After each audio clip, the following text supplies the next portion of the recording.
Yan, hello mga ka-Shorewin. Ayan, magpapalit tayo ng doorknob. Ito yung papalitan natin. Ito yung ipapalit din natin. No? Almost the same, pero iba yung brand. Ano? But parehas din yan. Yan din ang gamit.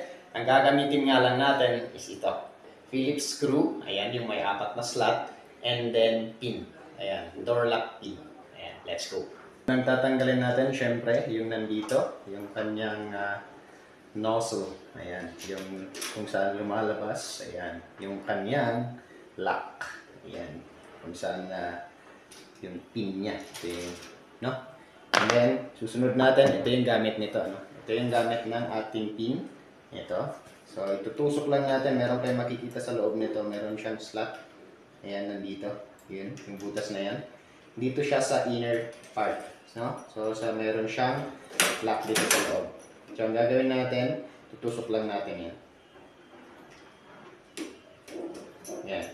Pag natusok mo yung parang nakausli dun sa loob, magre-release yan, hilain mo lang. Yan. So, makukuha mo na yung kanyang knob.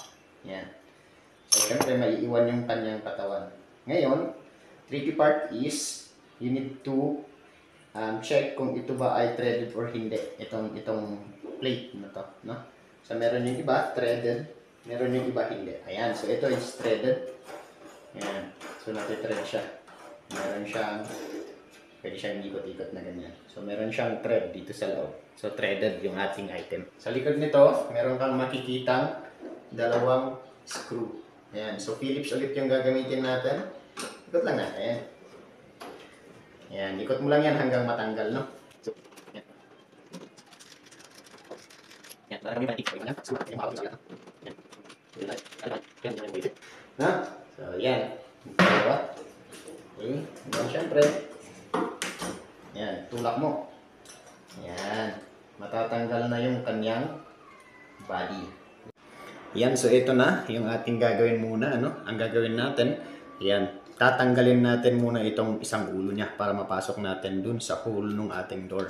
So, tutusukin lang natin yung pin dun sa loob. Ito yung ating pang-unpin, ano, tutusukin mo yon gaya ng ginawa natin kanina nung tinanggal natin. Ayan. Pag natusok mo kasi yan, kusang tatanggal yung kanyang ulo. Yan, di ba? Sisiw. Yan, yan ang gagawin natin. Tanggalin din natin tong plate na to. Ano?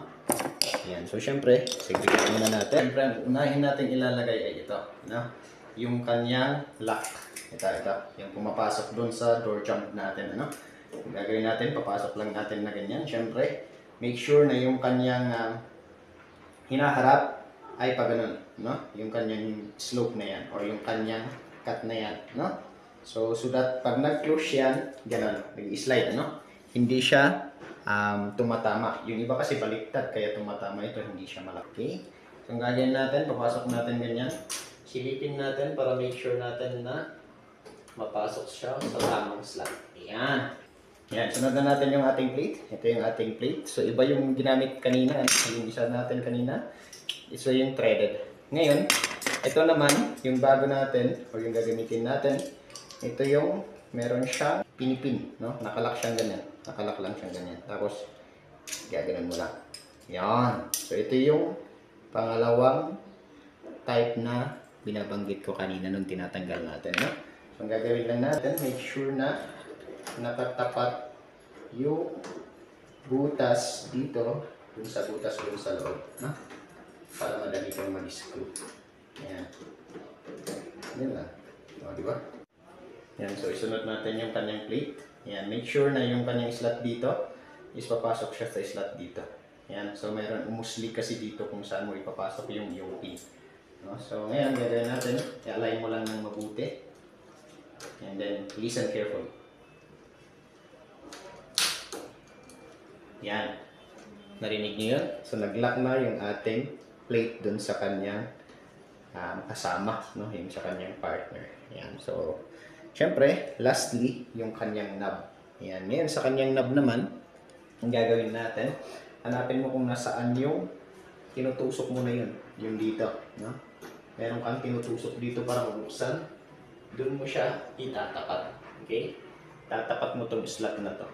No, para hindi ka mahirapan eventually. And hindi rin siya papasok pag hindi siya tumama dito. No? Gagawin natin, I-align lang natin ng mabuti. And then, tusukin mo ng konti yung, ayan, tusukin mo ng konti yung pin dun sa loob para makapasok yung nut mo. Oh, di ba? Magic! Ayan. So, ito yung pinaka-last part natin na gagawin natin dito. Tatanggalin natin to yung kanyang plate. Papalitan natin dun sa plate.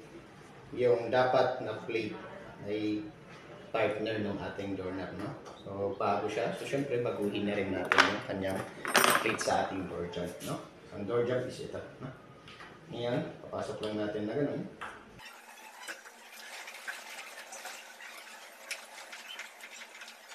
So, sana may mga natutunan kayo sa video natin ito kung paano magpalit ng doorknob.